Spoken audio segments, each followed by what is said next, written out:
Rally week, so a lot of activities will be happening, getting the service park ready, making sure the cars are tested properly in the final phase of practice for most of the drivers before the Priority 1 crews start flying in over the weekend. And remember that KBC Channel 1 will have the shakedown on Wednesday the 21st of June 2021. That's at 10 a.m. And it's going to be live on our Facebook page.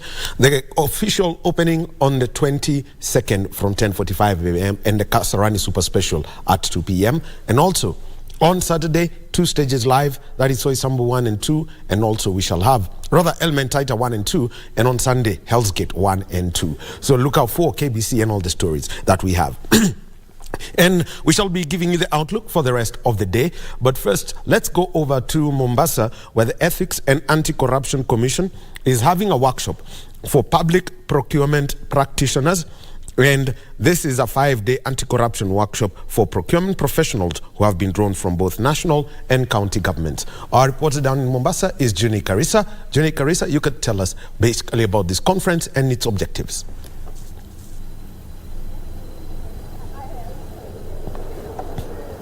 Good morning, Daniel Wahome. We are coming to you live from the Flamingo Hotel, where the procurement officers, as well as drawn from the National Assembly and the county government, are here to speak about matters ethics in the procurement sector here across the country on both levels of government. Now, this is a 5-day workshop, and mainly I will be talking about an array of issues, but I'm joined by the Deputy CEO of the ESCC, Mr. Abdi, just to shed more light on what the particulars of this particular event and what are the issues that they will be addressing for the next 5 days. Welcome so much. Kindly start with your name and just give us a brief overview of what areas you will be covering for the next 5 days.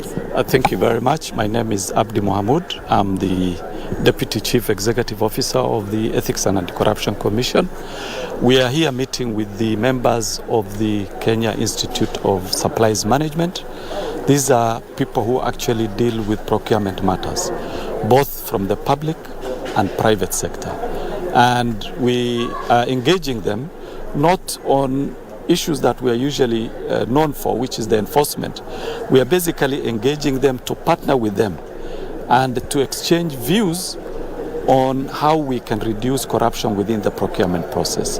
Because 80% of the high-profile investigations that the Commission conducts happen because of procurement challenges. And that is why we are here. We are basically here as partners to engage and to understand one another. The other thing I want to add is we have learned in most of the challenges that we face in procurement matters, professionals are actually involved in either the planning stage, the implementation, or even in cover-ups during the investigation.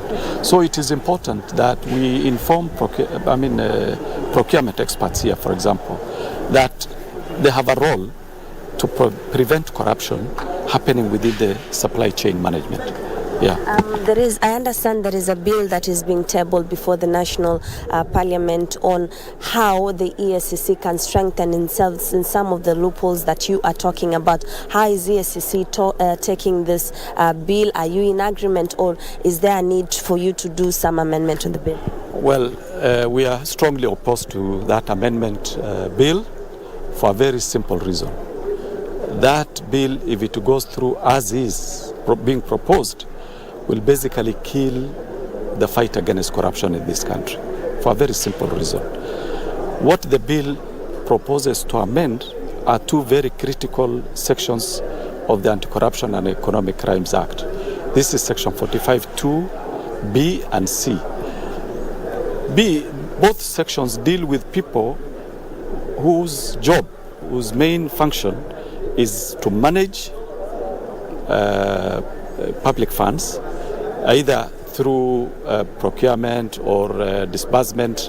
So basically, first of all, let's understand who are these people who this particular section targets. These are people whose main job is to manage public funds. And who are these? This could be the accounting officer, it could be the procurement expert, it could be revenue officers. So these two sections that this amendment bill proposes to amend basically do not deal with all public servants. They deal with only those people. And now Section B talks about willfully and carelessly. That is a mental attitude. So for an offense to stand, there must be an act and there must be the mental element. This Section B deals with people who willfully and carelessly abuse the procurement process. C deals with engaging in a project without prior planning, which means if, for example, these two sections are amended, it will not be possible for EACC to investigate people who abuse the procurement process, number one. Number two, we cannot ask people, why did you engage in this project without prior planning? Prior planning, or rather budgetary provision, basically means before you start, for example, building a road, there must be a budget. And that is why governments budget. Institutions do budget, isn't it? If now you tell public officials you can just start a project without budgetary provisions, what happens? It is a chaotic situation. So we have not been asked to comment because the bill may not have gone to the public participation stage, but we are strongly opposed to that bill for those very simple reasons. For the interest of time, finally, counties are decrying that they have not been allocated their monies until now. However, according to EACC, you are saying even the little that they have, there is still some malpractice that is going on. Do you feel that the raise that they are advocating will also be beneficial for them, and will it be? Won't it have any malpractice in it? Well, I wouldn't want to comment on budget provision for counties. All that I want to encourage the counties is to use whatever is at their disposal prudently and to account for the resources that are dispersed to them. Both the internally generated revenues and the revenues generated and dispersed by the central government. The reason I'm saying this is because I know EACC is investigating some, for example, CIA, even here in Mombasa County. What exactly would you tell the county governments, even as they want and cry for more allocations? Well, I've said, first of all, before even you ask for more funds, account for what you have been allocated. Generate more revenue internally. We remember some time back, when we had the councils, the county councils, the municipal councils, the city councils, remember they only used to have internally generated funds. And of course, I know the services now have been devolved and we can't talk about it, but my request, or rather my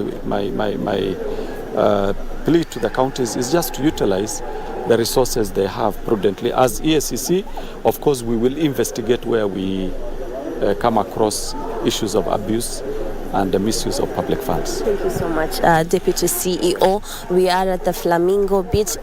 Procurement officials drawn from the national and county governments are here to discuss matters ethics in the procurement sector. So we'll be keeping abreast on what is happening and bringing you more details at the top of the hour. But for now, from Mombasa County, I'm Juni Karisa. Back to you, Daniel Wahome, in studio.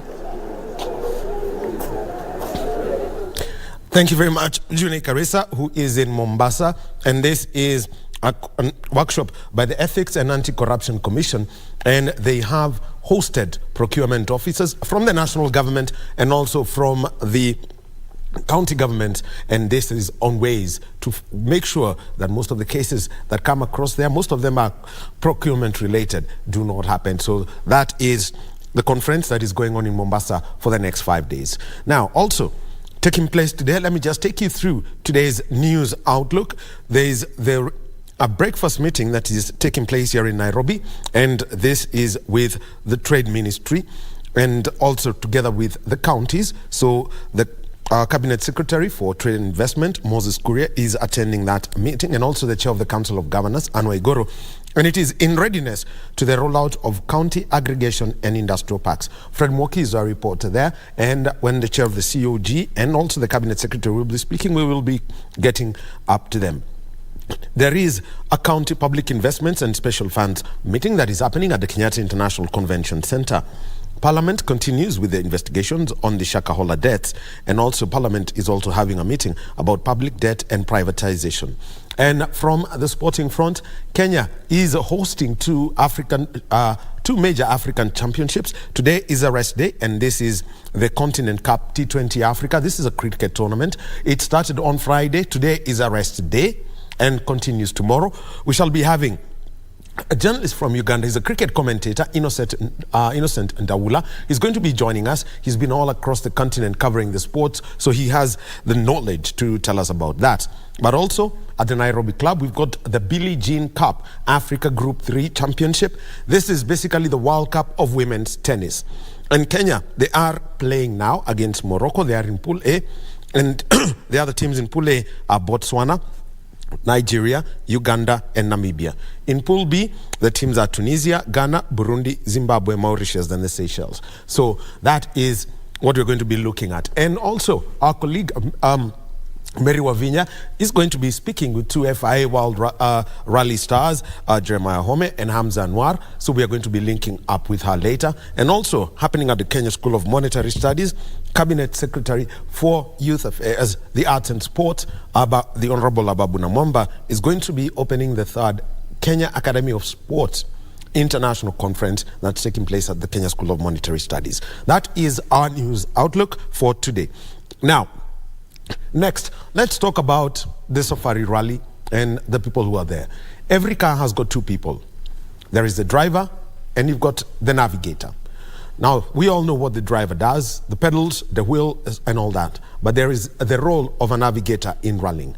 My colleague, Mary Wavinya, spoke to the first indigenous African to win the Safari Rally. That was way back in 2006 when he was navigating as Anwar.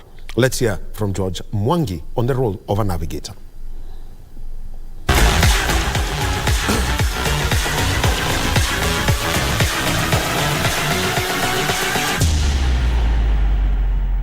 We are still on the road to the WRC Safari Rally this year in 2023, and of course there are people who actually are behind the driver, not even behind, besides the driver, doing a lot to make sure that they finish the rally. And what you normally see them doing is they're reading out the pace notes. We're used to people writing before. I don't know if they write C1, N1 or something like that, but I'm sure there's always a handbook which they follow. And I'm joined by one of the most experienced navigators. Retired navigators, but he can still do it. That is George Mwangi. Just to tell me what is it that they write. I don't even know what I was writing. Maybe I'm writing my own things. I'm imagining there's a corner, yes. Maybe there's a junction, barrier, I don't know, sharp corner, blah blah blah. So something like this. Yes. I don't know, but he's the expert to do that. So what does a navigator do, and what are those pace notes they follow, they write? So as organizers of the WRC Safari Rally, as a case study, what we do, we give drivers a road book. You can see this is road book 1 for the 2023 Safari Rally. As per the regulation, it should be A5, but this is just for our use as we are editing and checking the route. So we give them the road book. That is the book that they should follow. They should follow the route as per the road book. Yeah. So this is how the road book looks like. This is Roldia stage. Yeah? This will be run on Friday morning.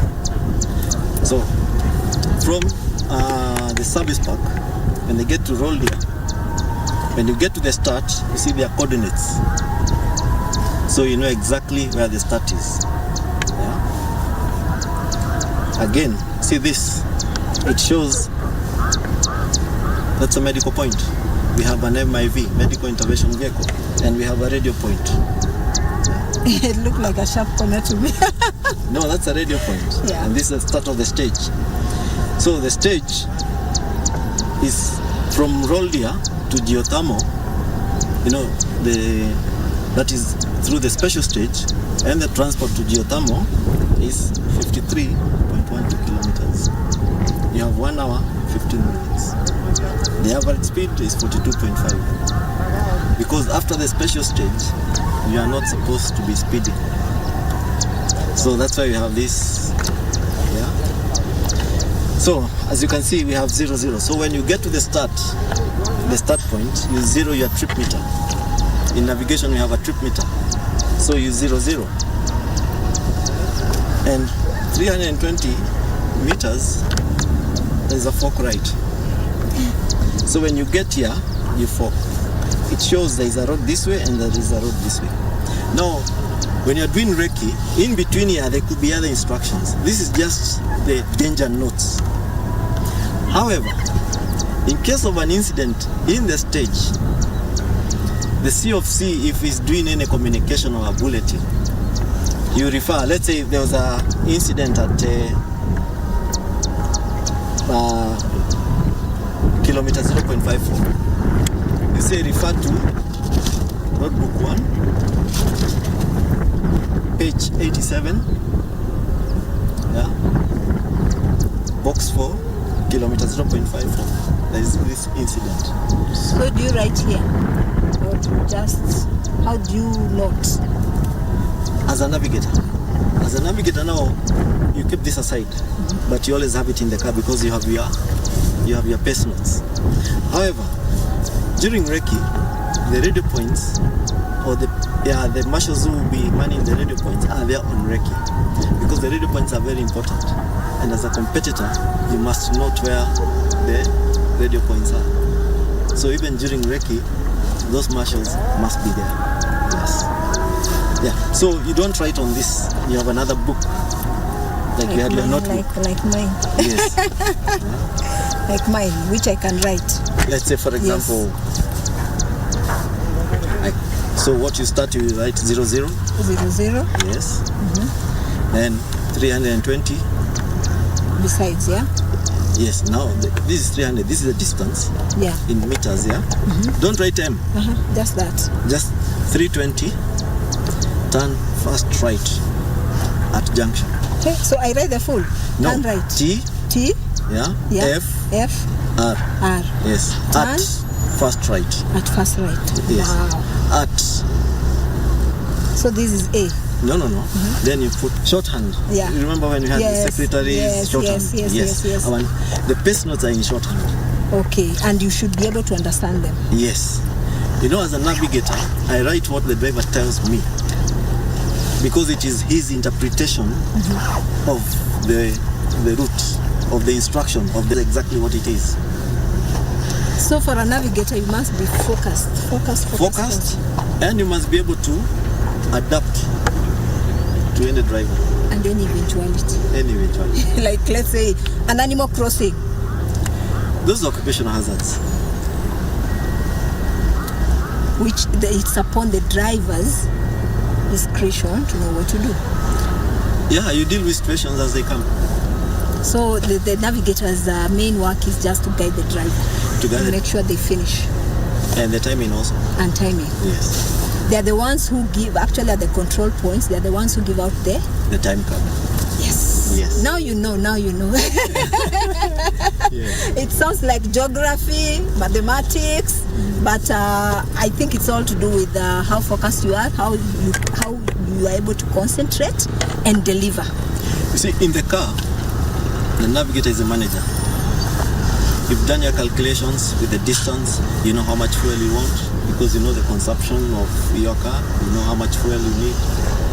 You just don't go full tank. Most of these top drivers, they're very particular about the weight of the car. That's why you hear, maybe you've seen in some rallies, you hear a driver has only one spare wheel. He's trying to reduce on the weight. Okay.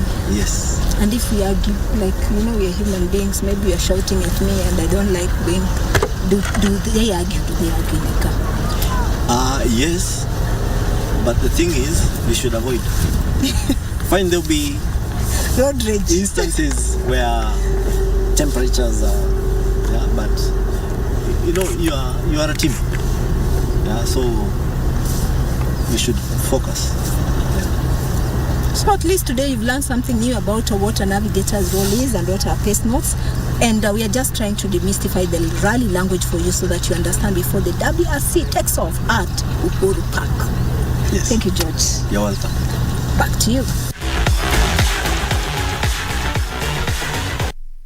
Yeah, that is Mary Wavinya, who was out at the Kasarani Super Special stage, and she had a conversation with George Mwangi. He's currently the deputy clerk of the course, but he is a rally navigator. Basically, sits to the driver. He's the one who's in charge of, planning everything for the driver, reading the, and also including, most importantly, what they're known for on a stage, which is reading out the notes and the kind of language that they use.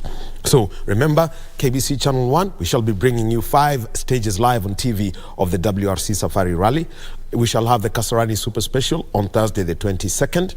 And on Saturday, the 24th, we shall have Elementaita 1 and Elementaita 2. That's at 9 a.m. and at 3 p.m. And on Sunday, we shall bring you live the stage that is also the Wolf Power stage. We're talking about Hell's Gate 1 at 9 a.m. And then from 2 p.m. we shall have Hell's Gate 2, which is a Wolf Power stage, and is also the simple ceremony where the top 3 drivers will be awarded. Look out for that and more features. And also Mary Wavinya is out there, and she'll be talking to FIA rallyster Jeremiah Wahome, who is where he's preparing his car.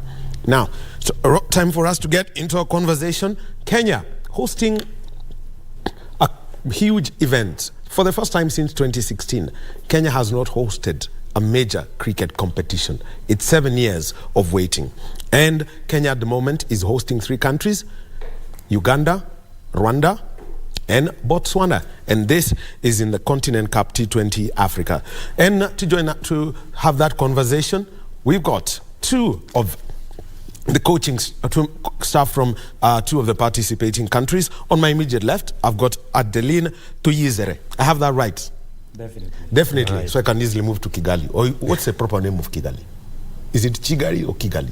Chigari. There. Good. Now we have that right. And so he's the assistant coach of the Rwanda national team. And right there, just next to him, is a legend of Kenyan cricket. He was man of the match. It was way back, 21 years ago when you beat, was it 01 or 02?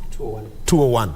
22 years ago when Kenya beat India in South Africa, but he had to come back immediately after that. But those were some of the glorious moments. He was in that team, Joseph Angara, and is now the coach of the Botswana national team who are here. Welcome, Joseph. Good morning. Thank you. Joseph. I mean, I might be tempted to call you Joseph, so don't worry. But straight, for you, Angara, because you're here home, but you're bringing a different team. But having a series like this in your home country after all these years, what's that feeling when you got the communication about this competition? Well, we are excited very much to be here. Personally, bringing a team to my motherland is very exciting. And I'm sure the boys are very excited to be participants of this event. Adeline, yes, Rwanda now, here you are. I know you've benefited a lot from another Kenyan legend, Martin Suji. But here you are playing in this competition. You're feeling about this? Because I know there's qualifying tournaments or friendly matches here, but a tournament like this. Yes, thank you very much. It is our pleasure to be here in Kenya and also playing these big teams. I call them big teams because back then we used to say that we need to play more cricket than what we do back home. So it is very good to be playing Kenya, to be playing Uganda. Some days back we couldn't be playing them. So it is our chance to make sure that it will be a stepping stone towards the qualifiers in Namibia this November. Now, let me just come to you, and you could just tell us about the progress that you've made as Rwanda cricket over the years. Because forgot, Rwanda is also hosting the national team, the women's Kwibuka tournament. Yeah. But just give us the progress that you've made as a nation over the years. Now, the game of cricket in Rwanda started just like yesterday, only 20 years old. So it is something I can say that we've been from far, but again, we were driven by knowing where we want to be. So looking at where cricket started, participating in an ICC tournament first in 2005, and going forward, we came to establish the age category teams, the women's national team, the men's national team. Some days back, it was only Indians playing the game back in Rwanda. But looking at how our team is as of now, all the players are locals. And also looking at the team that we are having, we have a very young team. So that shows how the development programs are working. They are working very well, and it is showing. We have a team which averages at 25 years old. So looking at them playing more cricket for the nation for a very, very long time. Well, Angara, you were here in Kenya back, and this was for the qualifiers for the 2019 Under-19 World Cup. And 4 years later, still based in Gaborone, and what has been the development that you've seen on the side over those years? We've done very well. Yes, last time we were here for the Under-19 qualifiers, that was 2017. And so far, if you look at the team that I was with that time, we have 5 players in this team now. So that's a quite huge gap. And especially that we are not playing so much international cricket compared to Uganda and Kenya. So it's a big step for the boys who've actually shown that with more exposure like this kind of games, they'll definitely develop to be good cricketers.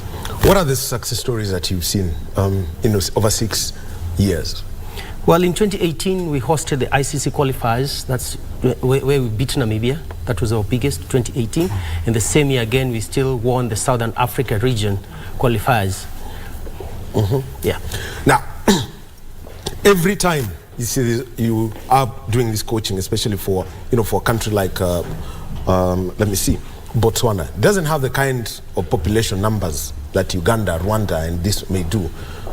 What's your strategy when going to look for the players? From the Kenyan experience, at one point, the national team could easily have been a Nairobi combined. But what are the opportunities that you've seen? Well, I'm a believer that a strong development program is a strong national team. So we have regions that we have our development coaches who are coaching there on primary school and junior secondary schools. So we pick our players from that. So we have the under-13s, under-15s, and under-17 that the players go through the pathway. Let's talk about this tournament now that's going on, the Continent Cup T20 Africa. Today is a rest day. That's why we can have Adeline and Joseph Angara here, because I know tomorrow is back to business. After 3 days of playing, because the format is simple. It's round robin. You play each team 3 times. 3 times. Just give us your experiences, from the first matches, the matches that you played against Uganda, against Rwanda, and against Kenya. We've actually improved from game 1. I'm sure the butterflies are off the players now.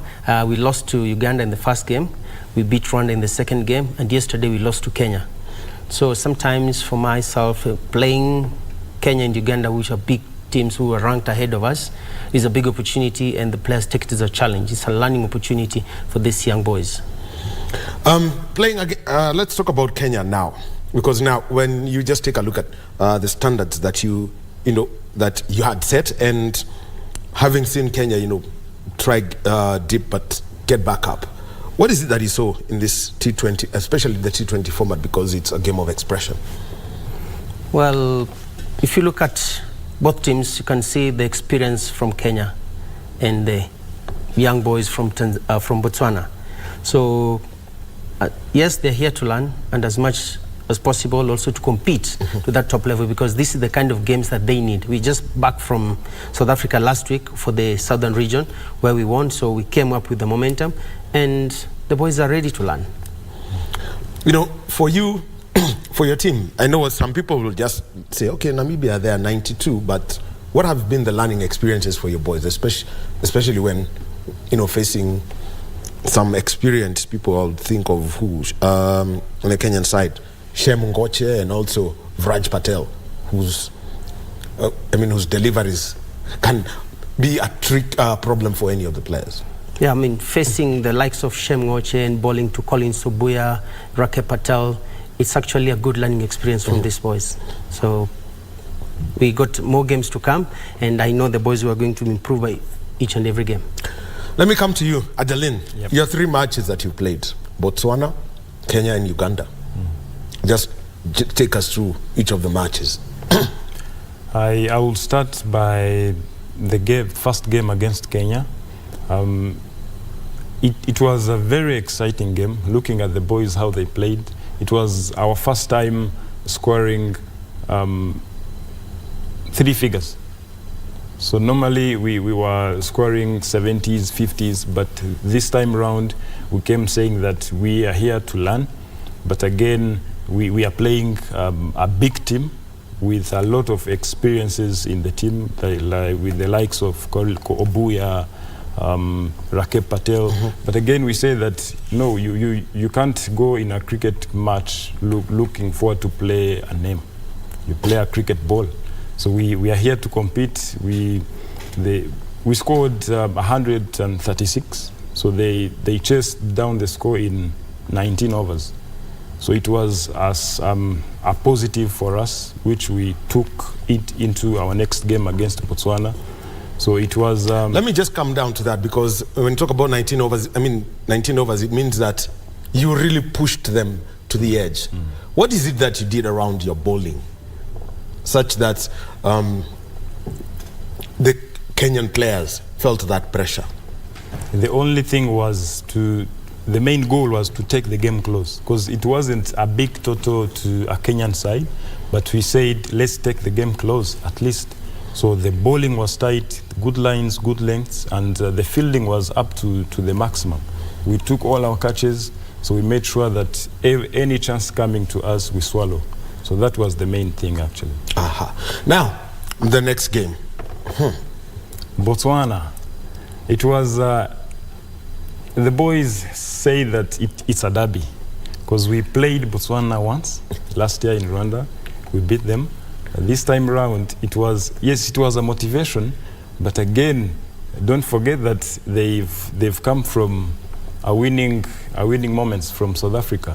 So we say that we don't have to underestimate any team. So we go game by game, hard and strong.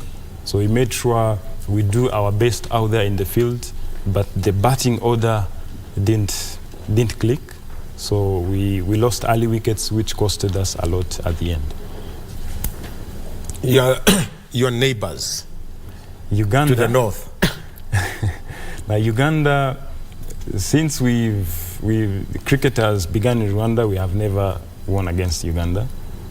But again, we are looking forward to that, because this cricket game is funny. So sometimes you go out there in the middle, you put up a score. Like the very first game against Kenya, we were right there, almost there. But Uganda, when we batted first, we knew that they are going to bring spinners in at the start, which is what they did. So we made sure that we kept rotating. The only thing they did best was they don't give you a chance. So when a catch was coming, that was a chance, it was taken. So they took a very brilliant catches, which costed us a lot at the end of the game. And so far, Adeline, looking at the real thing about cricket, continuously playing, what are you seeing about the introduction of this competition? This competition brings more of exposure to the boys, as in it was our first time the men's team are playing in Kenya. And looking at our team, as I said at the start, we have a young team. So the main goal is to expose them more in the international cricket, to make sure that they play for long and they play consistently. Because looking at from this June until November, every month there is an ICC tournament. So we are looking forward to that, to make sure that those are the build-up games towards the World Cup qualifiers in Namibia. So it is a good opportunity for us to learn from all the teams, from each and everyone. Okay. Angara, let me come to you now. And this is because you've had the experience of, what would I say, being consistently on tour. Let's just say what the introduction of this tournament and how it's going to change the face of the continent, because I think for this tournament, the only thing that we are missing is, the only teams that were to be there and we're missing are Nigeria and Tanzania, incidentally coached by two other Kenyan stars. Steve Tikolo is in Nigeria, Jimmy Kamande in TZ. But just, give the experience of being on tour. Actually, I want to thank the organizers for bringing such kind of competition, and countries like Rwanda and Botswana need this kind of opportunity to play more cricket. The more cricket you play, the more exposure you get, and the better you become. So if we can be having such kind of tournaments, even if it's every 6 months, definitely you see the improvement coming from these two countries. We are happy to be here. The boys are excited, and we're looking forward for, this is the first time actually that Botswana is playing this kind of matches ever since. I mean, playing 9 games in 2 weeks is not something easy. So it also needs a lot of mental toughness, and of course, you'll see a lot of improvement. All right, we'll be joined by Innocent Ntabula in a very short time. He's from Uganda, and he's a cricket commentator. He knows what the scene is in the African continent, because whenever you find that there's a tournament, be it Nigeria, be it Zimbabwe, be it in Uganda or Rwanda, he will always be there. He's also a sports writer, but it's good. He's going to be joining us soon. But Angara, you can actually tell the story, having played at the highest level. You could just actually tell how you developed, that toughness that Kenya was known to have, and that was from say from around 97 going on to around 2005, the peak years of Kenyan cricket. I mean, I'm happy that we had an opportunity. I mean, being born in Park Road, where there was a cricket ground, we used to cross under the fence to go watch cricket at Sally Sports Club. We used to sometimes you want to go and eat them chele. But now that made us to watch the game. We started being ball boys from there. So we started learning the game at an early age.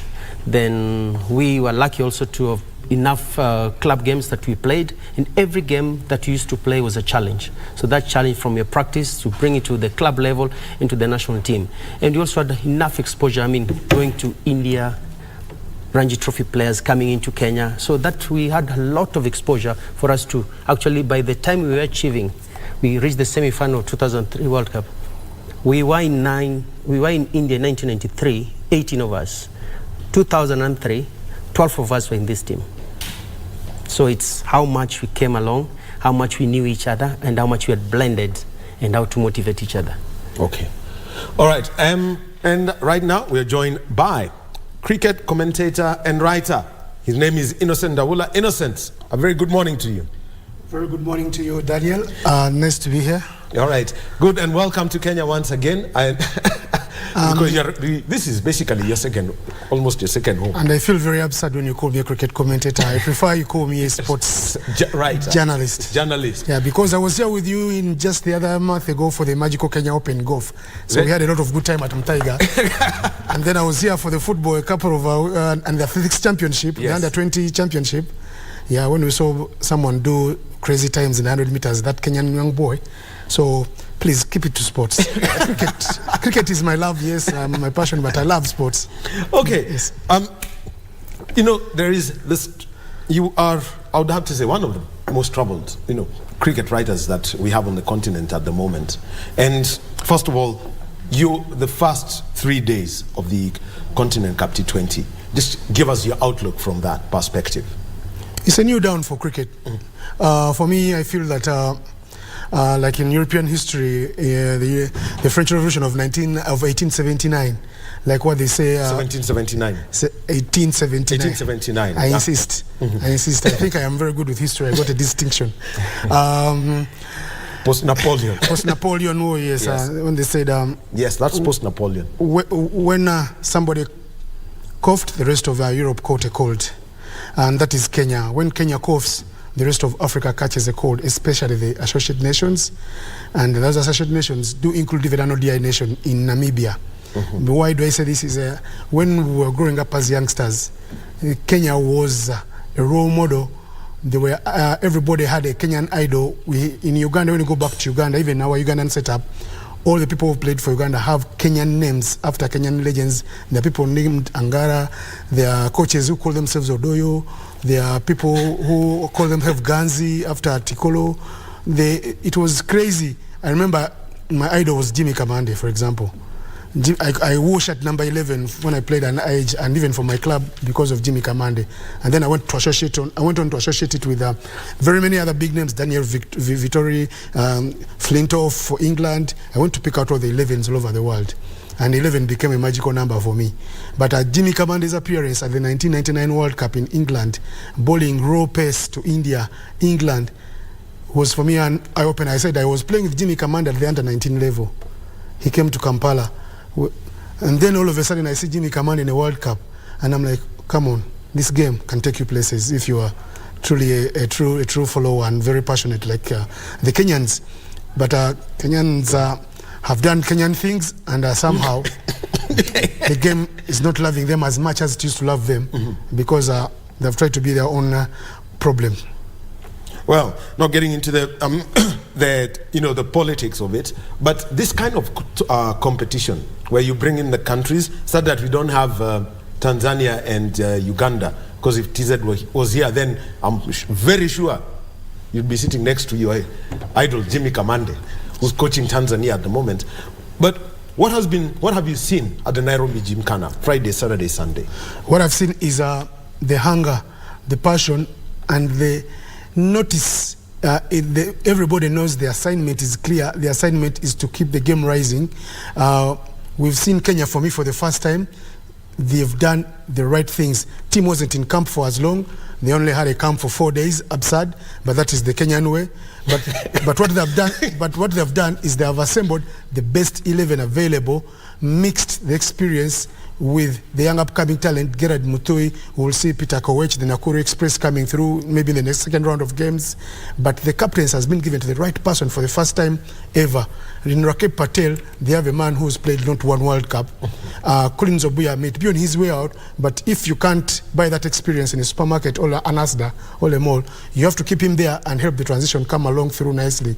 Many of the Kenyan journalists at the press conference or the launch were asking very many bitter questions of asking Odoyo, who is the development officer now, the development manager, Thomas Migai, when does Collins call it a day? But people have got to earn the right to retire when they desire because of what they put on the table. Collins Obuya is leading the run scoring here today. In a big game in the Mijinjo Derby against Uganda, he almost racked up his first century in T20 eyes. Yes, 96? 96 not out in quick time of 53 balls. Well, that was that's a crazy strike rate. That was a masterclass in batting, and the Ugandans, I think, learned a lesson or two. So it tells you that you've seen Rwanda are on the rise. Rwanda have been the unofficial home of cricket in Africa during the post-COVID times and COVID times, because they have made the basics right. They have set up a home of cricket in Gahanga. They have a center, the IPRC, where almost everybody who plays cricket does study or is given a scholarship to go to. They have a hotel, La Palisse in Nyamata, where all their teams do camp, from the Olympic team to the football team. So anything to do with biobubble space is catered for. So in Rwanda, if they've done the administration right, they end up having the other things done easy, because you can have a net session at the hotel. You don't have to move out of the city center. And then when they host, they've shown that we don't want to be just mere participants. They don't want to be just hospitable. They want to be beasts at home. Against all odds, Rwanda beat Botswana in Kigali last year. Rwanda beat Malawi when no one, against all odds, against the run of play, to make sure they qualify for the Africa finals. And the Africa finals is a table of men, and Rwanda know to play against a table of men, they need to bring in some technical expertise. They've had Martin Suji, who's done a lot of work, and we've seen the talent Martin Suji has brought through, the likes of Inyas in Tiringanya, like for me, the pace bowler, the young pace bowler, and then Now, you've seen on the technical bench, Martin Suji's contract ran out. They brought in Lee Booth from Cricket Without Boundaries, who's been to Kenya a couple of times. He's been to Uganda many times, and he knows cricket in and out. Innocent, we'll be coming back to you. And Adeline, he's mentioned everything about the development centers, the IPRC, Gahanga. Adeline, you'll be telling us about that. But right now, let's move over to the Kenyatta International Convention Center, where Nairobi Governor Johnson Sakaja is hosting the County Public Investments and Special Funds Conference. Let us listen to Governor Sakaja. Honorable members, you heard the lengthy explanation. Where are you disturbing me? Do I drive cabs? So maybe I open the floor for comments and further questions from the members, starting with let's start with the Nairobi delegation. Senator Mutinda. Thank you so much, and I came a bit late, and so I didn't have an opportunity to ask my first key concern. And I think, Chair and members, you know my concern is when a governor will appear without a single gender balance. These are concerns that I've raised, because I wonder, the office of Nairobi Water, the governor's office, there was no lady who would have accompanied this delegation. It's only male. That is my concern, my governor. We've worked with you, and I know how matters gender, you're always upfront. So you see, all the governors who have appeared here, I have always raised that concern. And now if my own governor appears and does the same, I get concerned. And at this point, sometimes we ask, do we still proceed? Because we as female, we are concerned. I would like if that response would come so that we proceed, Chair. Chair, Senator Mutinda is a gender activist in this committee. So every meeting, that is usually the first question. Governor, please. Chair, Nairobi County has more than qualified on the 2/3 gender rule from the CEC. In fact, the CEC for water is Maureen Derry. And she's the person in charge of water in Nairobi is a lady. The CFO is a lady. But we don't just bring people to meetings for the sake of coming to a meeting.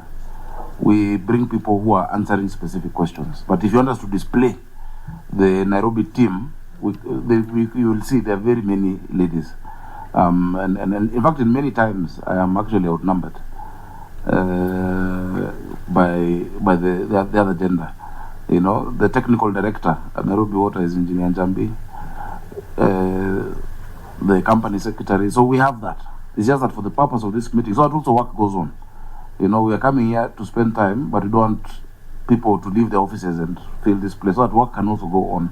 But rest assured, my senator, we are possibly the best county when it comes to the gender balance.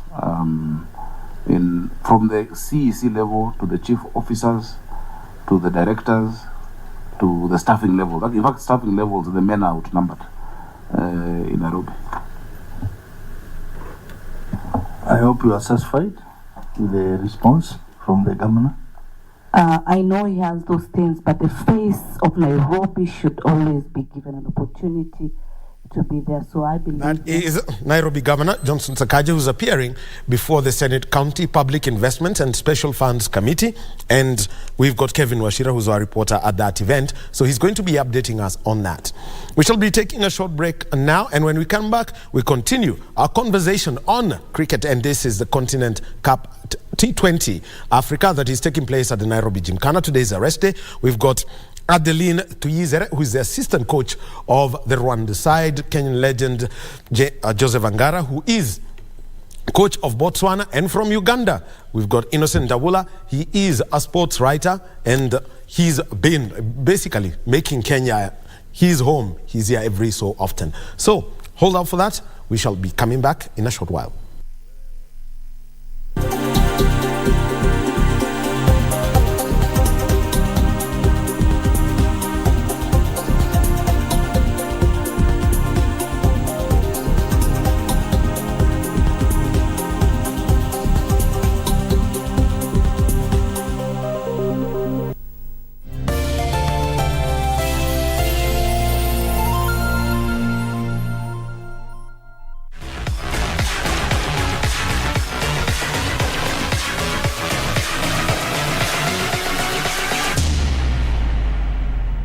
So hi, my name is Gravia Babra. I am the clerk of the course for the WRC Safari Rally Kenya. This is my third year as the COC for the WRC event. We've been working on this event since the last one finished. We finished the last one in June, July. Myself and Anwar were out in the stages, looking at all the damages, meeting the landowners, and so forth. And I think by August or September, we had a new route that we sent out to FIA and the WRC, which was approved towards the beginning of this year.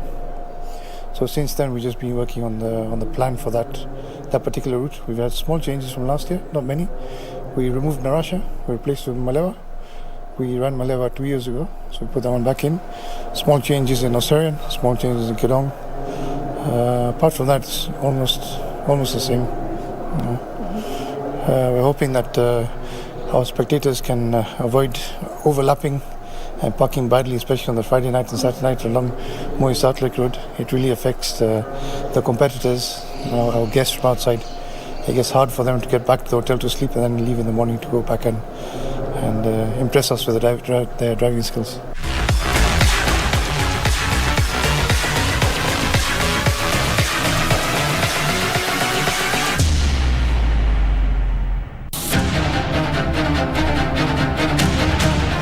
대강이 네가 가봐.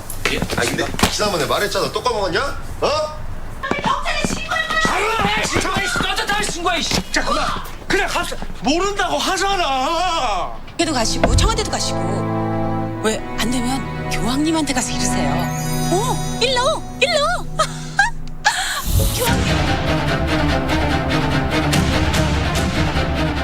Every Monday evening, we take you back where the action happened live.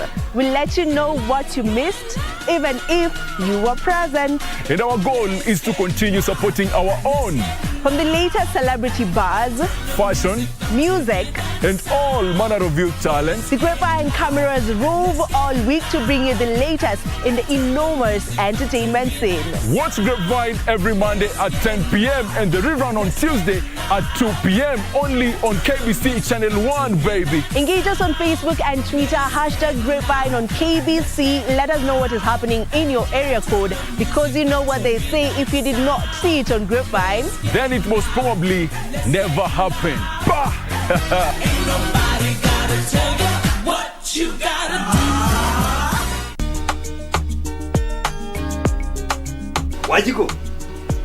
Hii kiherehere unaleta hapa ya kufanya kazi ya wengine ndio fanye nini? Ala, bwana uchui? Aki mama, unanibeba kasichui ache. Basi ni sawa basi, geuka basi ngopatie surprise. Sasa ine gani? Sasa uko busy katika chatting, tuna chat na nani? Mimi anakaa brother yake. Anawitagua na milioni moja kwa bahali utumi. Mmeamua kuniharibia siku kabisa. Mpaka kiti bosi yangu. Anataka kukalia wewe. Unafungua kama kabati. Etendo hiyo. Simama kama gamia, kwa nini beba vitu hapa? Akikusumbua sana. Mbate subscriber, it's not available at the moment. Try again later.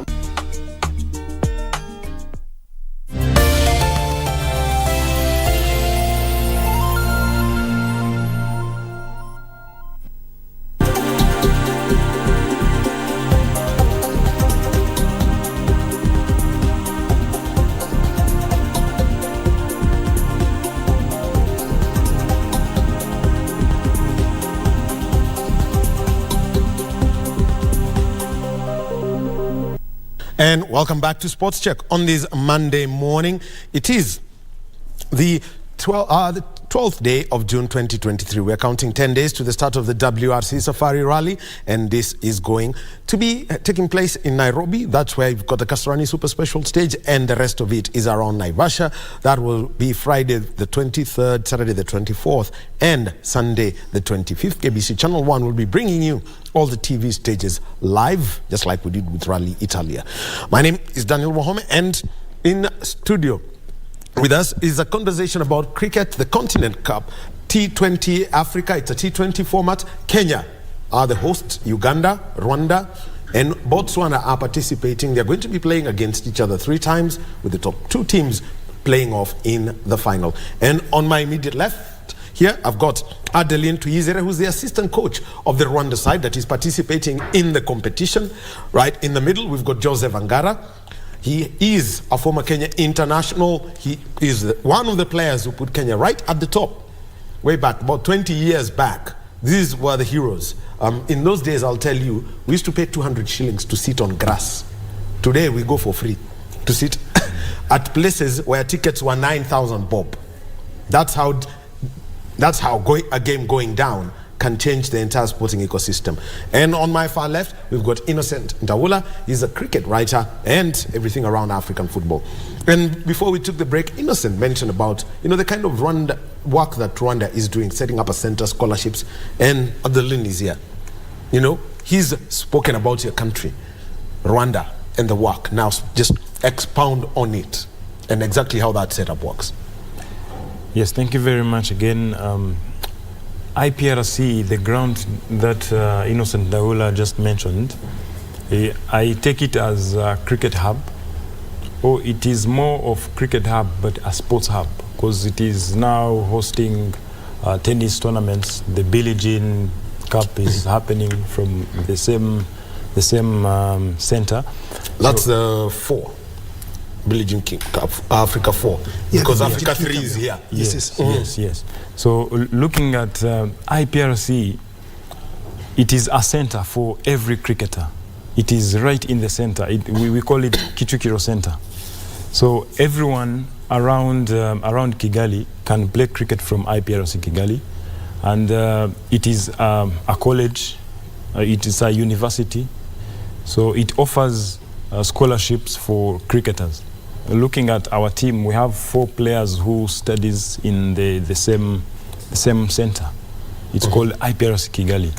So it is something that has been inspirational towards the growth of the game in Rwanda throughout the years. Because looking at the legend, there is Eric Dusingizimana, the Guinness World Record holder. He's also playing for the national team. He studied there as well. So everyone who is growing up in the game is looking forward to study in IPRC.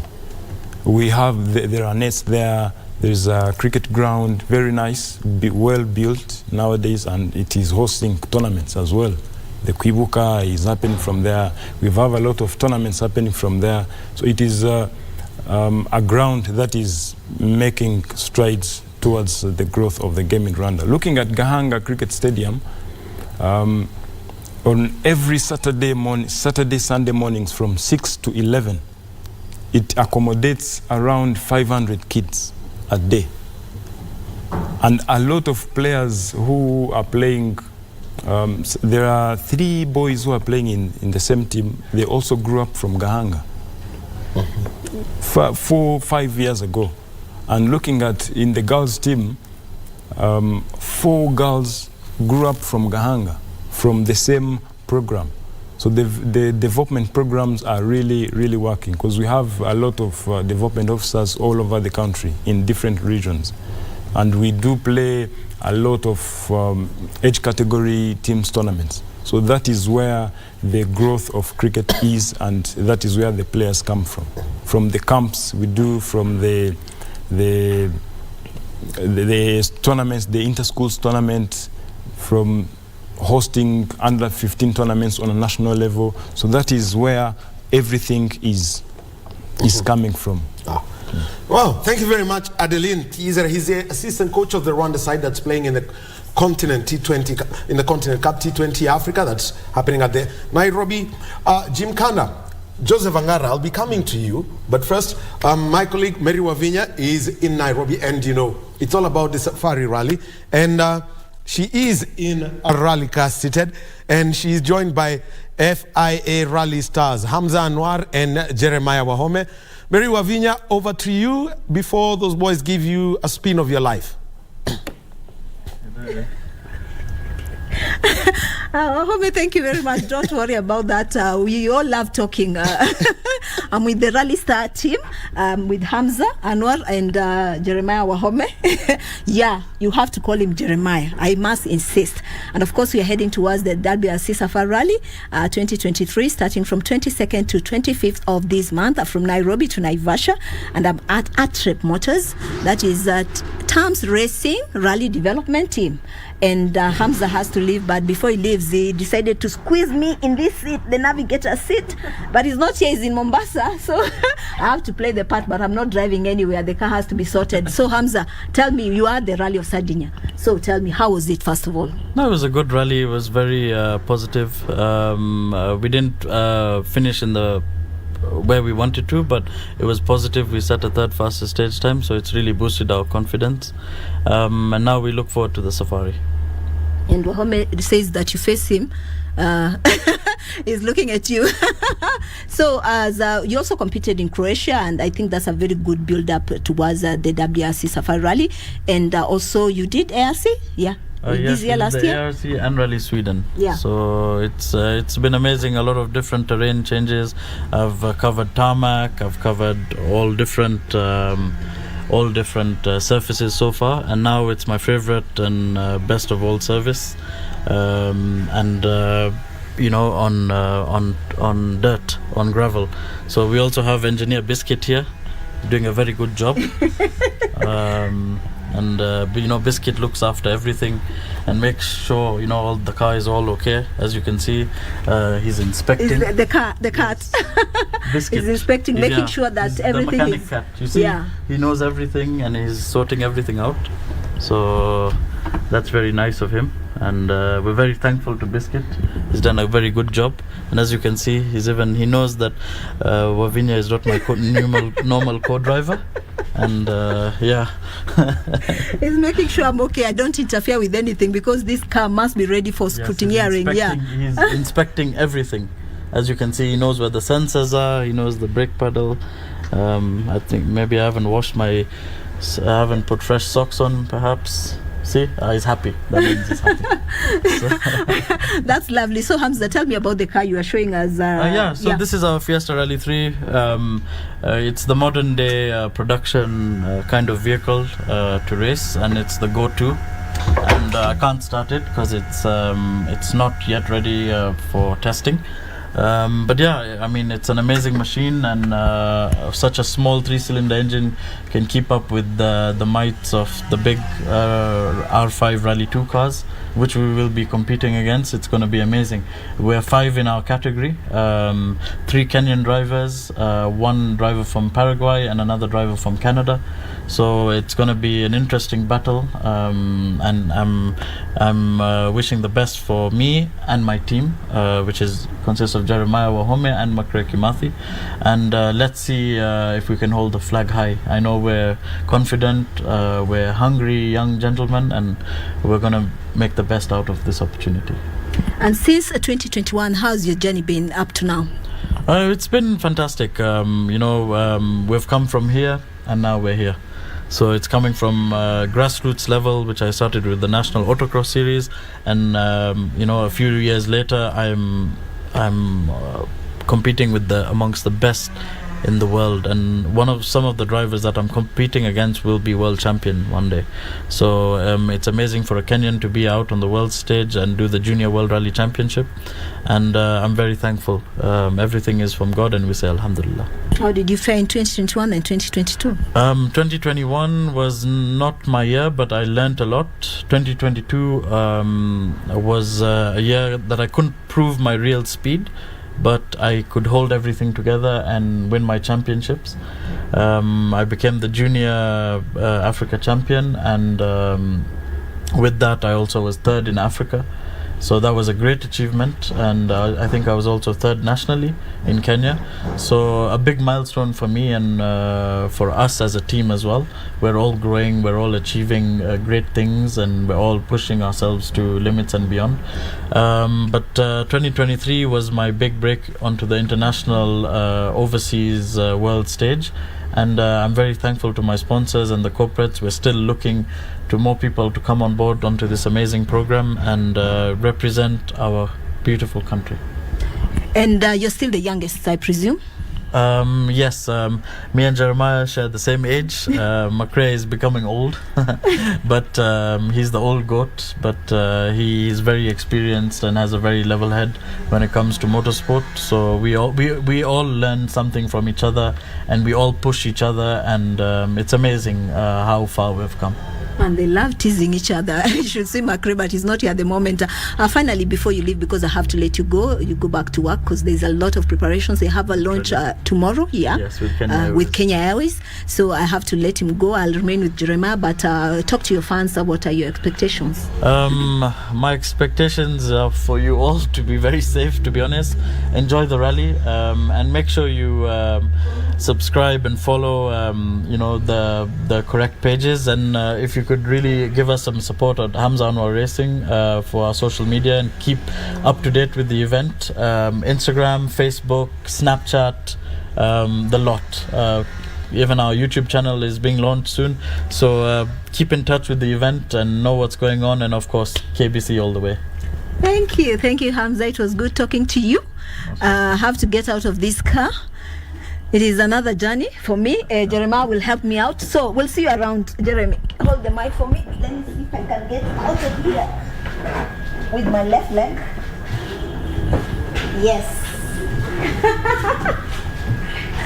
Finally I'm out. Let's cross the mic over here, and with Jeremy we are going to walk to your car. So you tell me, how's the year been for you?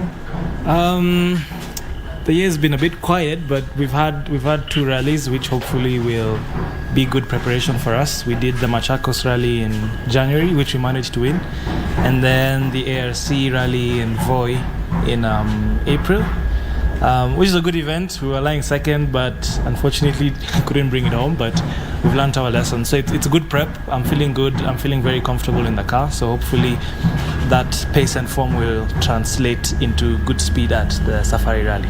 And the Equator, were you at the Equator Rally? I know a lot was happening during that time. So how was it? Yes, I was at the Equator Rally. It was a 2-day event. So at the end of the first day, we were actually going quite well. We were lying in second place overnight. That's what I was saying earlier. We were lying in second place, but unfortunately on the Sunday, in the second last stage, I just clipped a pole with my right front tire and knocked the steering link off. So I wasn't able to finish. But up until then, the pace was really good. So I'm taking that as a lot of encouragement that we're going in the right direction, and hopefully for Safari, we should be able to put it all together and have a very strong finish. And it's a grueling journey. I remember 2021, I'm sure you've got the right. And now we are at his car. We were at Hamza's car. Now we are at the car. Somebody is working on everything. So how is everything? How are the preparations this time? The preps are good. The guys Motor Trep, they're always doing a good job to ensure that we are always ready. And you also have to remember these are in a way development cars. So these cars, though they're 3 years old now, a lot of the lessons are being learned firsthand, and what we can do to improve, how we can set it up better. We had a few of the guys from Poland, where the cars are built, who came in a few weeks ago to just check that everything was okay, and we're expecting them back for this rally. So we're guaranteed that everything will be in top-notch condition, and that's the best we can do to prepare, and then the rest is in God's hands. So whatever we overlook, we also hope that we'll find anything that won't be up to scratch. And Jeremiah, you've come a long way from Formula 3 to WRC, and 2021, I think that was your best year? Yeah, that was my first year in rallying, and yes, coincidentally my best. We came in very fresh, had no expectations, had not driven the car until shakedown, any rally car that is. So I always look back at that and wonder, that was actually way crazier than what the task seemed like. But we were good, we had no issues, we finished all the stages, and I think that's what helped us get to the end in a really good position. We were fast in our class, and then in 2022 we were really strong as well. But unfortunately on the first day we had a power problem and the car switched off, so we didn't complete any stage on Friday. But once we got back, we racked up a couple of stage wins, and in the end we finished second, so can't complain with how that ended up. So hopefully this year we'll be back to how 2021 was. I think you did pretty well, and when you talk about Jeremiah Wahome, he'll be navigated by Victor Okundi. And is based in Mombasa, yes, in the RC3. Yes. That used to be the WRC3. And Malewa is back. Yes, Malewa is back. What are your comments about that? I'm trying to remember how it was. To be honest, 2021 for me was quite a blur, because we didn't actually even do recce for that stage because we were a bit late. We had a bit of COVID complications, so the whole weekend was just so busy. But we'll see how it is during recce. I think it will still be a bit wet because it's been raining on and off. So that will, I think, be the biggest challenge this year. So we'll see how we'll navigate it best. And Victor and I will be hoping to do a very good job at recce because that's where the weekend really begins. If you don't have good notes, no matter how good you are as a driver, you can't compensate for not having a good recce day. So that's our main focus. And from Uhuru Park, they'll head to the super special stage at Kasarani. I talked to one of the clerk, of course, and he told me they've taken care of the dust. And are you ready for that? Because Nairobi Panzer will be waiting for you at Kasarani. That'll be fun. It's always nice, exciting, and also very nerve-wracking to be rallying in front of so many home fans, being a Kenyan as well. So hopefully have a good run. I'll be going against Hamza again. I went against him last year. He beat me by a second. So hopefully this year, well, all in all, we're just looking to have a really good, healthy competition. I was saying earlier, I remember in my first year, I was so nervous. I didn't even remember to put the car in its most competitive mode, but we still finished well. So hopefully we'll be able to put on a good show, and it's always fun rallying in Kasarani, and you can almost hear the people cheering, though we can't, but it feels that way. So what are your expectations this year, talking to your fans, including Wahome? Look at him. I'm sure he's dying to talk to you. Yeah. Jeremiah. My expectations, as I said, 2021 was really strong, as was 2022, so we just want to pick off from there. We have a couple of guys coming in from Europe who are participating in the junior championship and have also been racing around the world, so it'll be really nice to compare our level with theirs and then to see really how fruitful the program in Kenya, the Rally Star program, is based on how well we compare with them. And then hopefully the signs are encouraging and we can also join them in Europe at some point. Yeah, I was dying to ask you that. So thank you very much, Jeremiah. I'm sure you have to go. You have to go back because there's a lot of preparations. As I said, they have a launch tomorrow, Kenya Airways, and they need to prepare their cars. They need to prepare themselves. They're ready for that launch. So it was speaking to Jeremiah Wahome and Hamza Anwar, who's left. McRae will be joining us later, but not now because there's something he's doing. But they'll be racing in Rally 3. That is the Rally Stars. Please do support them from Nairobi to Naivasha. And remember, you can watch 5 stages live on KBC Channel 1. We have been doing it over the years from 1953, and we are still doing it for you. So keep on supporting KBC, keep on supporting our Rally Stars. Remember, we also have a female crew, and we'll be catching up with them soon. I'm Wavinya Musa reporting from that day. Tams? Is it Tams? Moto Art. Yes, Moto Art. Moto Art. Thank you very much, Mary Wavinya. And, speaking to the FIA Rally Star program drivers, Jeremiah Wahome and Hamza Anwar. Hamza Anwar is also competing in the Junior World Rally Championship. He's been to Sweden. He has been to Croatia.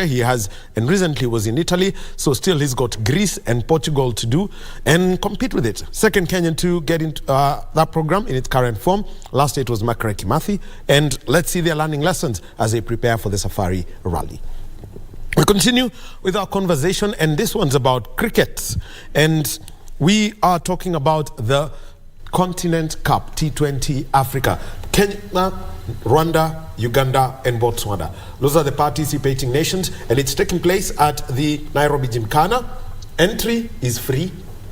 Unlike if it was being played 20 years ago, 200 bob would mean you sit in the grass. You want to sit on the proper stands, you pay in excess of 3,000 bob. And there's a TV for you to watch, and there's also a TV somewhere that was already set up for all those who made it there. But it's a different time. And so, for 3 match days, we already have had that. There's still another round of matches to be played before the final comes to a close. And I'm coming to Joseph Angara, who is the coach of Botswana. He is a Kenyan legend. He was in that team that put Kenya right up there. There's Innocent Dawulo on my far left, and we also have got Adeline Tuyizere. Angara, looking at what he has said about pulling through youngsters through education and that, what's the program that exists in Botswana? Well, luckily, Botswana, the Sports Council is in support of cricket, much more better, and all students who excel in their studies as a sportsman, you are educated throughout from university, whether it's in the country or Australia or England, and a couple of them have gone. We got Shamila, who went to England, who's our captain for the ladies. We had Tarindu Pereira, who was under 19 captain. He's in Australia studying. We also had Bozo, who's also in Australia. So a couple of boys have been taken by the government to study because of sports. Now, the activities around now when it comes to the communities and the various towns and cities in Botswana, how do you reach out so that you keep tapping the talent? Don't end up, because I think Kenya's best story would be Nakuru, where at one point was producing half the women's national team. I think the first thing when I went to Botswana that I realized there was no cricket culture. So the first people that I had to tap in were the teachers in schools. So we called them for cricket courses. We had to educate them through cricket courses. They went back to school and spread the game. Then we also have employed development coaches who are like in Francistown. We have one in Piquet, we have few in Gaborone, we have one in Moleps, and Reginald Leondo, who's also one of the players in the national team, is doing a very good job in Moleps. That majority of the players are coming from that area. Now, let's now come down to seeing how they move up, because I know another thing that's in your mind is all about age grade, because we've got the under-19 coming up in TZ soon. So how do you then blood them, making sure that they get, prepared for this stage, especially when it comes to mental toughness? Yeah, of course, it's not much cricket in Botswana, and also with the facilities available. So we always have camps during the school holidays. We keep these boys in the camp like for 2 weeks, just to try and mentor them and play hard cricket, talk to them, and play more matches, because of facilities that are not. They can only get better facilities when they come to Gaborone, or they go to Francistown, or in a place called Lobatse. So we take them from there, and then we have the age groups also during the school league. Like first term we have the under-13s, second term we have the under-15s and under-17s. Innocent, just give us a scenario that Uganda cricket has at the moment, because we saw, at one point Uganda rise to a point where whenever Kenya played against them, everyone would, would feel their heart trying to move up towards the throat. Of course, you know that Kenya, Uganda, any sport is the biggest derby in East Africa. It doesn't just start and stop with soccer. We've seen it come across all the other different sports. Rugby, the rivalry is strife now. And with Kenya's recent struggles in rugby, Uganda thinking they will inch ever close. But let's keep it to cricket. You have one guy, Wakarachen, you know what he does to people. Oh yeah, and also rallying. The rivalry is good. The rivalry is in rallying. We have the Just Mangats of this world coming head to head with Carl Tundo. In the past years, Carl Tundo is now chairman of the local organizing committee of the Safari Rally. We have it all across. Our volleyball girls have tried to emulate the Kenyan girls, and unfortunately again Kenya in volleyball is trying to go south as Uganda go north. So it's a story of Kenya trying to give Uganda leverage to catch up, and Uganda always looking to size up those opportunities. And I can tell you, Uganda have sized up those opportunities in cricket. Uganda are the current African champions because they beat Kenya in the final. Uganda also have the bragging rights to beat Kenya.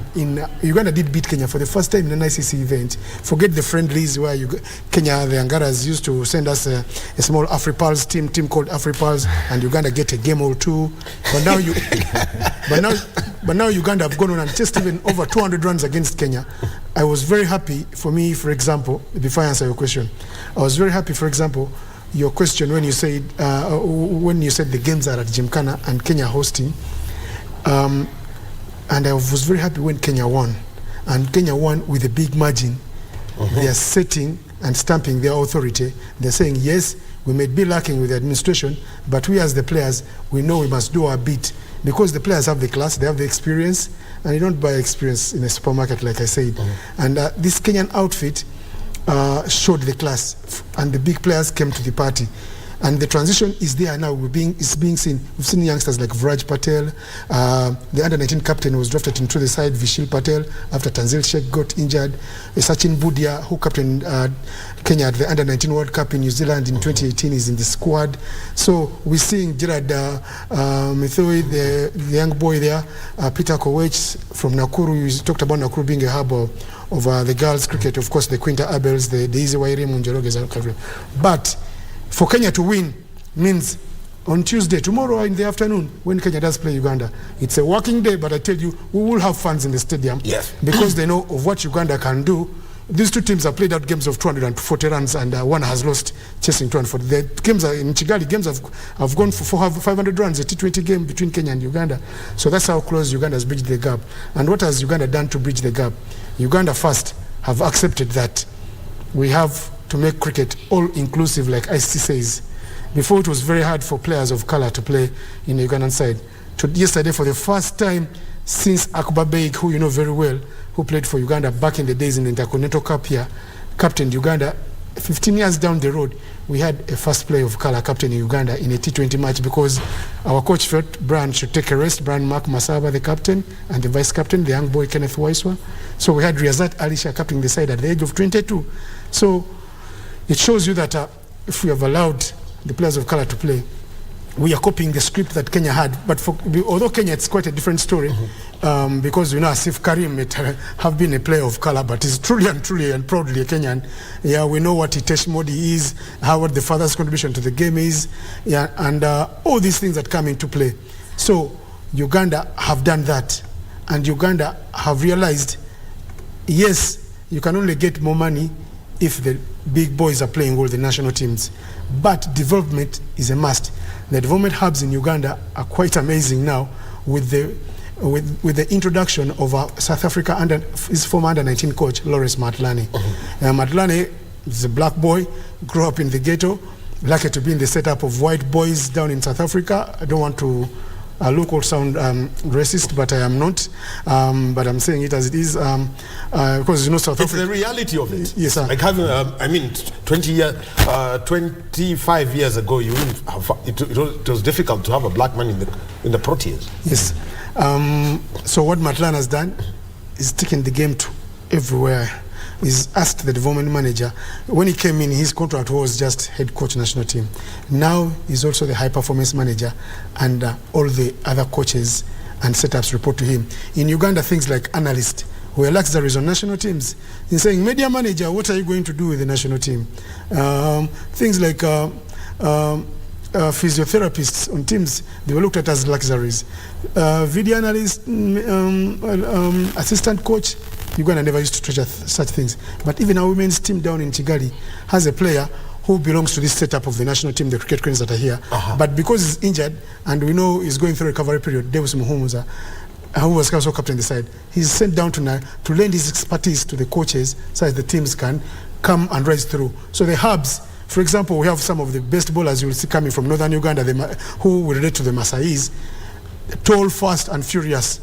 If you watched Fast and Furious 10, you will know a thing or two about how fast someone can go. Fellows like Walsh. Yes, very tall and very willing to play. And so you get these guys to come through. Some of our best bowlers are coming from Eastern Uganda, Soroti. We have the best bowling pair, I think, in Africa now. If it comes to bowling, there's a girl, of course, Adelea, as the coach knows, Evelyn Anyipo and Irene Alumo. Irene Alumo bowled 4 overs for no run against Namibia recently, and she was picked immediately for the fair break competition where the women can play. She was put into the draw already. Yesterday we have another girl who opens the bowling with her, Evelyn Anyipo. She bowled 4 overs, 1 run, 3 maidens, and 4 wickets against Rwanda. When Uganda managed to win that game yesterday by 7 wickets. That's mean. That is very mean. So it tells you, and these guys, when you look at them, they're 7-footers. Sometimes the balls are bowled in areas that are unplayable. You find yourself you're fending for life. So it's ask him. He knows what he used to do. No, this man, and for me, yes, this man doesn't get enough respect for me in Kenyan cricket.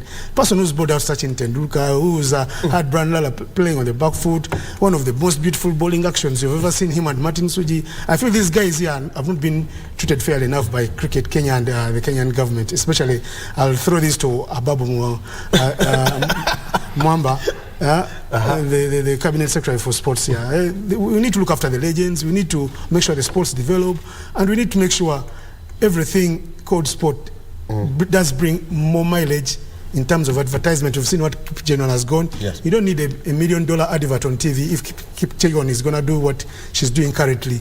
You just need to promote the sports. These guys will fly the flag high. Kenyan rugby 7 circuit, for it to be in the doldrums, it's in now. Yet they've beaten up on teams like New Zealand and South Africa and won 7 circuits on the IRB and Rugby World Series. You feel that sports is being given leftovers and breadcrumbs instead of being given the big buffet. Well, let me tell you, when you bring a scribe into the studio, at one point he will open up and you'll think that he's going off the rails, but that's not the case. Now, Angara, let's talk women's cricket now in Botswana and how to get girls to pick up the sport. And also because I know you converse a lot with Peter Ongondo, who was also in the team with you, and how that Nakuru thing worked, such that at one point, some time back, out of the 12 players who had been called up from the national team, 7 were from Nakuru. I think it's the same program that we put up for the boys and the girls. We're still getting girls from the primary school to junior secondary school and senior. So the same thing now. We've also put the girls to play in the GCC League with Gaborone Cricket League, so that they get more matches before any competition comes up. Okay. Now, Adeline, let me just come to you now. Yep. Women's cricket in Rwanda, and also just tell us basically about the Kwibuka tournament that is going on at the moment. Yes, thank you very much. Actually, it's easier for you to start with the Kwibuka tournament. It's history and, you know, and because we've got the representation from definitely. Actually this table here. There's a Kenyan there. There's a Rwanda man from Rwanda here. There's a Kenyan. Our women are playing there. Yes, thank you very much. Talking about Kwibuka, it's a memorial tournament to remember the victims of the 1994 genocide against the Tutsi. It's a tournament that brings quality in the country, and again, it gives an opportunity to women's cricket all over Africa and all over the globe, because we've seen last year Brazil, Germany joining in the competition. So it is giving motivation to women's cricket in Rwanda to know that they are also thought of, they are also involved in the game, and they can raise a country's flag high.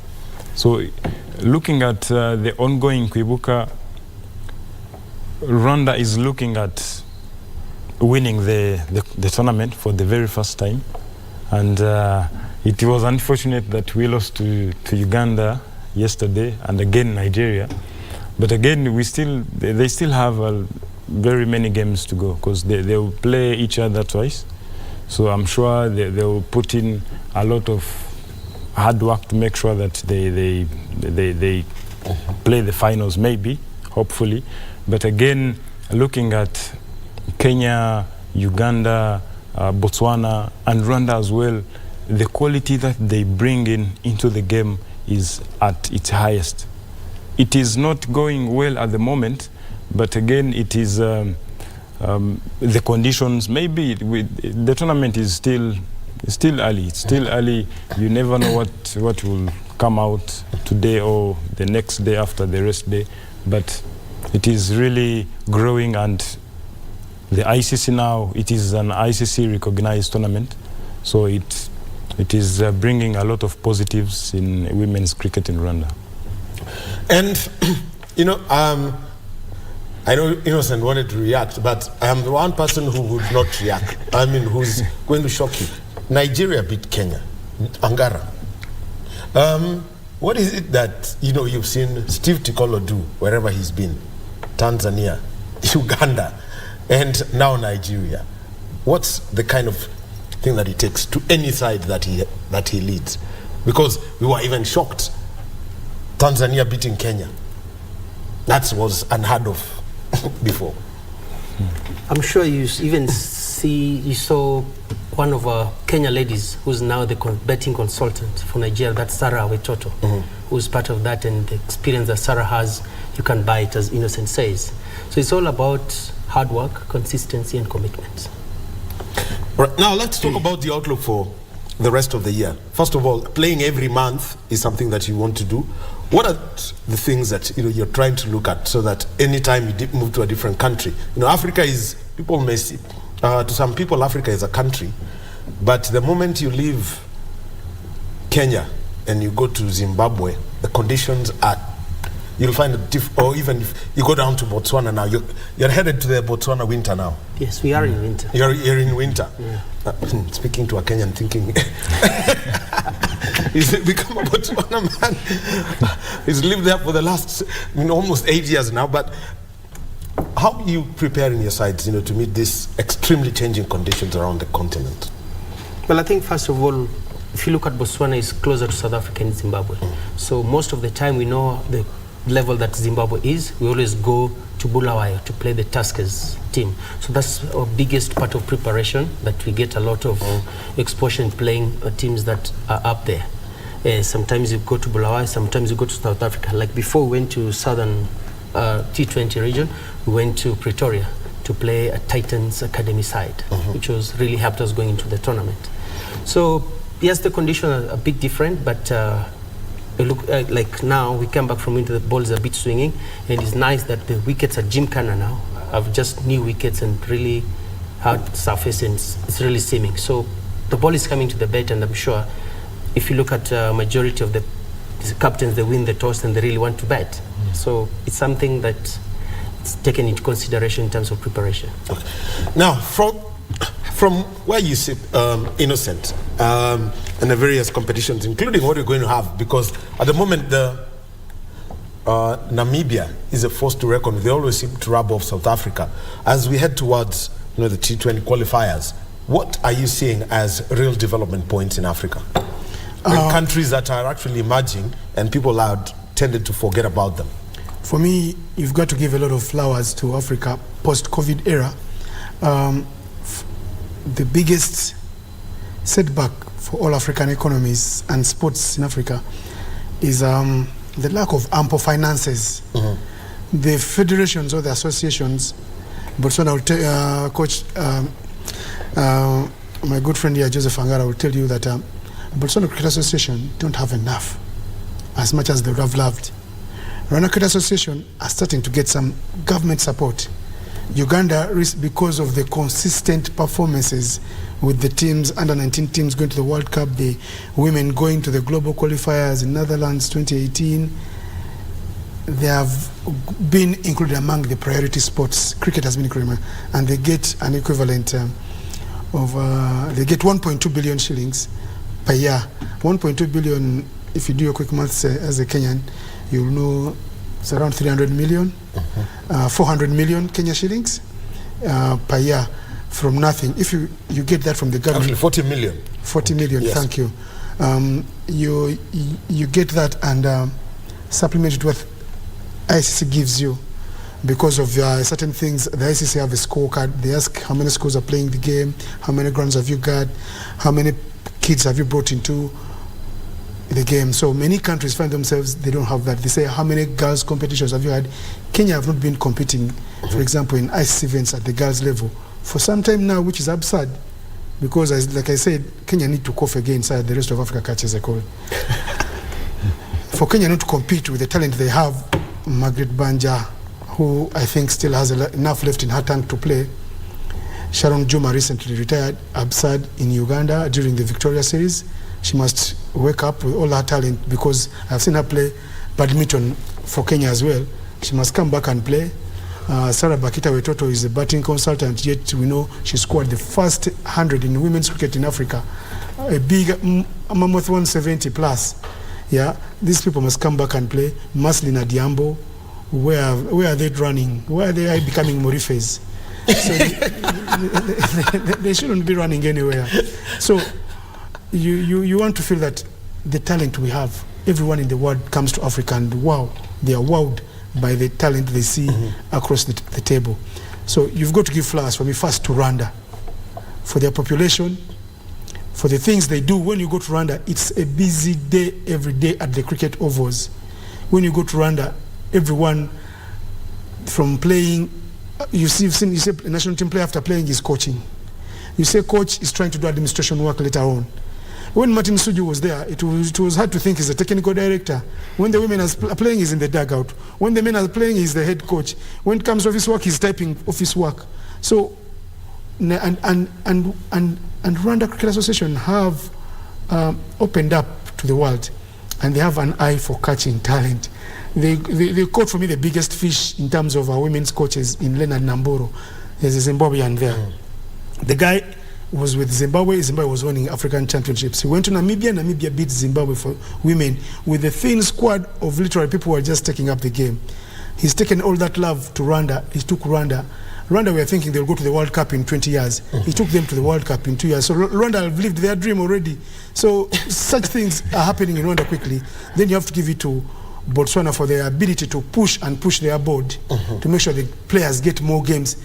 Gone are the years when national teams, for example, forget Kenya. Kenya were in a world-class environment. When national teams, women or men in Africa, were playing one tournament a year. They were looking for one tournament. But the men, for example, and the women, our women have played 4 tournaments in the year already. The men are playing their second. Already Botswana will be counting the third if they come down to Rwanda to July for another tournament that's happening very soon. There is an African championship at the back end. There is a Pearl of Africa series in Uganda in September to prepare all the teams going to Namibia for the finals. So all these things, there is no exchange for game time.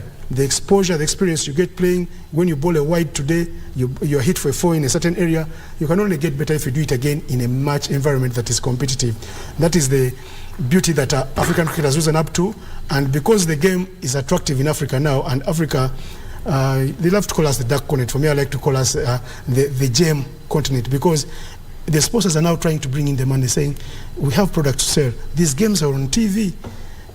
People are making money, and the players are getting something in their pockets, and that's what you love to see, because many of our sportsmen come from the ghettos.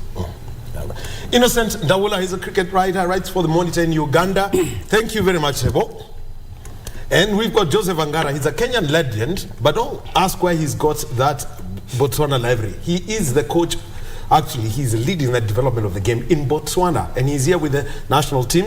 And we've got Adeline Tuhizere. He's the assistant coach of the Rwanda side, and they're all here for the Continent Cup T20 Africa happening at the Nairobi Gymkhana and the Mijingo Derby tomorrow. Kenya versus Uganda, and in the morning it will be Rwanda against Botswana. They're here smiling together, but tomorrow derby day for them. It's a derby day for them. So thank you very much for being with us on Sports Tech this morning, and also thanks to Mary Wavinya. One more take from some work that Mary Wavinya has done as we build up to the Safari Rally. He spoke with Evans Kavisi, and Evans Kavisi is one of the local drivers who is entering the Safari. Here is Mary Wavinya speaking to Evans Kavisi and his navigator. Thank you for being with us. My name is Daniel Wahome.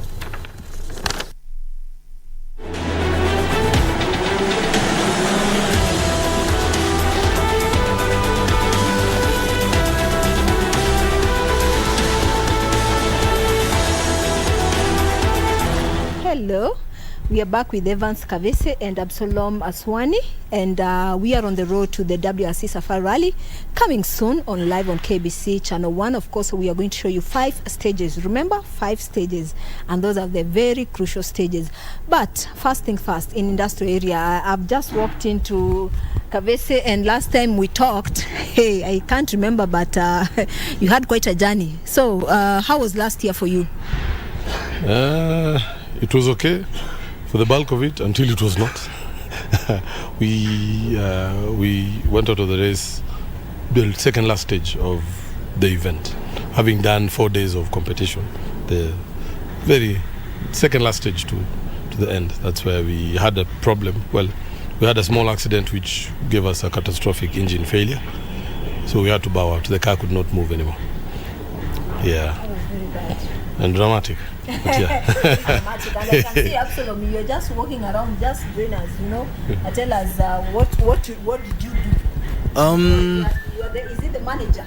No. Actually, manager of the car. Yes. You are? Yes, actually, I'm supposed to be in charge. I am in charge of the car whenever we go out there. So I have just to ensure everything is okay, even at this stage, because as we are told, 80% of the event of competition motorsport happens in the garage and the preparation stage. And what we're doing. So what we're doing right now is the 80%. We are here almost like every day to ensure everything works up right.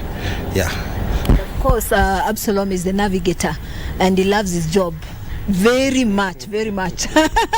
Back to you, Kavese.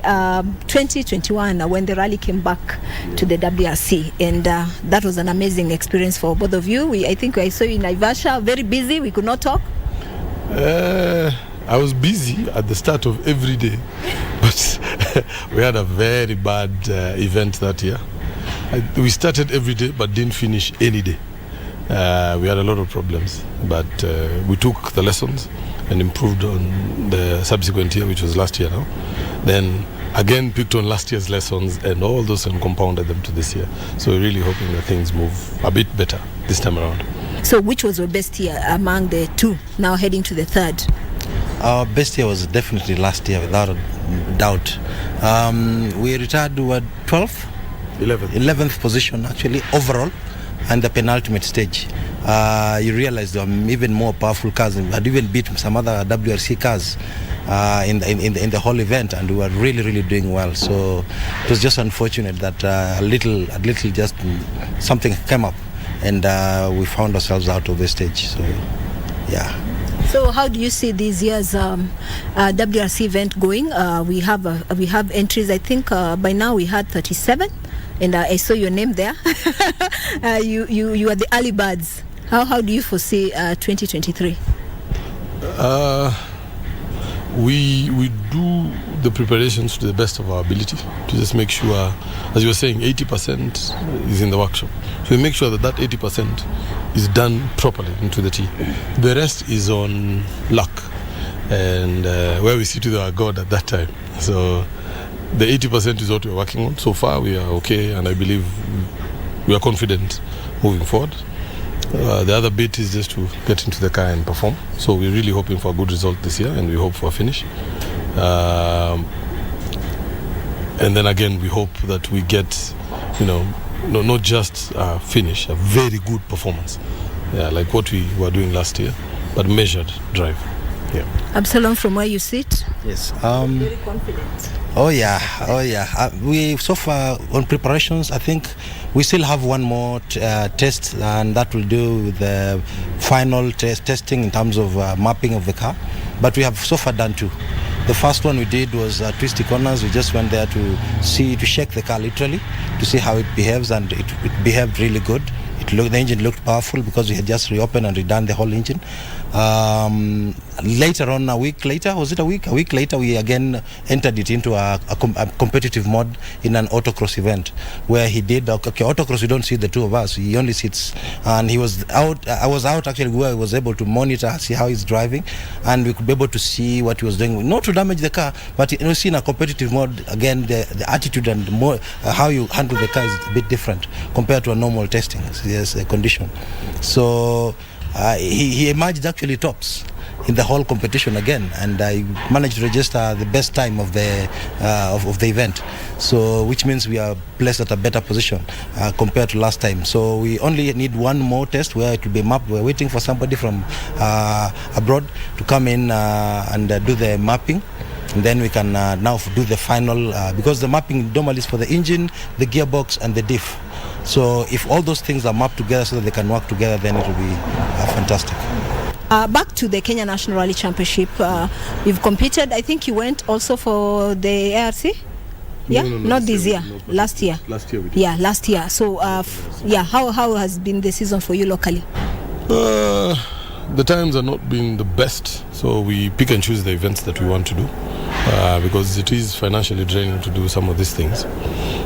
So for this year, we had measured our competition to see where we can try and do some events, and we've done, I think, Bachakos and a few autocross events, then now Safari, and we will pick and choose moving forward what we'll do. It's not very clear if we'll do the full season. Yeah, as we project currently, we might do 2 out of the remaining events in the Kenya National Rally Championship calendar. And of course, the WRC does count towards the Kenya National Rally Championship, of course. And so where are you lying at the moment as we head to the big one?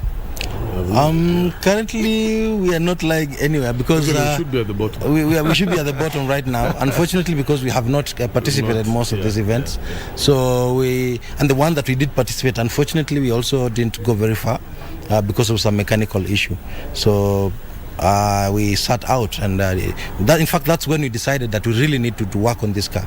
we had to open literally everything so that we can now rebuild it afresh. And right now, I think we are confident of what we have done this time round. Now, I'm sure you're proud of you. Times are hard, of course. And now, if you can join me, let's have a look at the car before we talk to the wananchi, because they'll be cheering you from where and where? Where are your fans? Well, I have fans everywhere. Let's start there, including you. Oh yeah, yes. Elementaita, everywhere. I know people who are driving from Mombasa to just come watch this event. So and those of course who cannot manage to come all through, they can actually come and see us at Kasarani.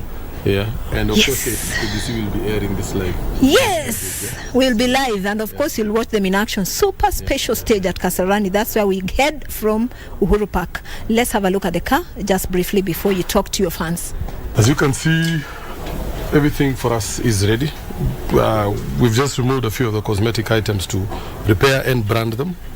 So engine, gearbox, everything is ready and tested. Maybe you can move to the inside of the car a little bit. I'll show you. We have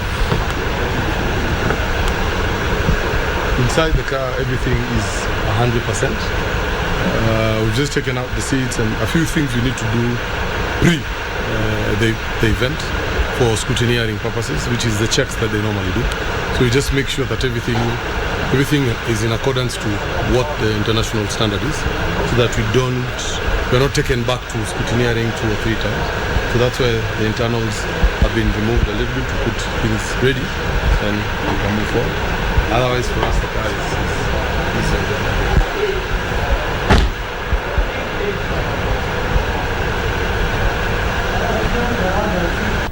So do look out for Evans Kavesi and Absalom Aswani during the WRC Safari Rally. Of course, they'll be gunning for nothing short of a finish, and they're just right here. So what are you going to tell your fans? Because you told me they're all over, spread all over in the country, in East Africa, the world over. Yeah. Yes. We'd like to them to come out in droves to support us and to support this great event. It is not a small achievement to have this event, to host this kind of event in the world. And it's the toughest that there exists currently, and even the international guys love to come here and compete. So we'd love our local people to come out and support us, and look out for us. Wish us all the best. Na andoma mosi. Na andoma mosi. Moke on there. Na andoma mosi ma Absalom. Okay, I have no idea what that means, but whatever it is. Watu wa nyumbani karibuni, tuwakaribisha nyote mje mshangilie kwenye haya mashindano ya kiulimwengu ya mashindano ya magari. Tunawasihi na tunawashukuru KCB Bank ambayo imekuwa nyuma yetu ya kutupatia motisha ili tuweze kumaliza haya mashindano. We are looking forward to doing great things. So come to Naivasha and feel the roar.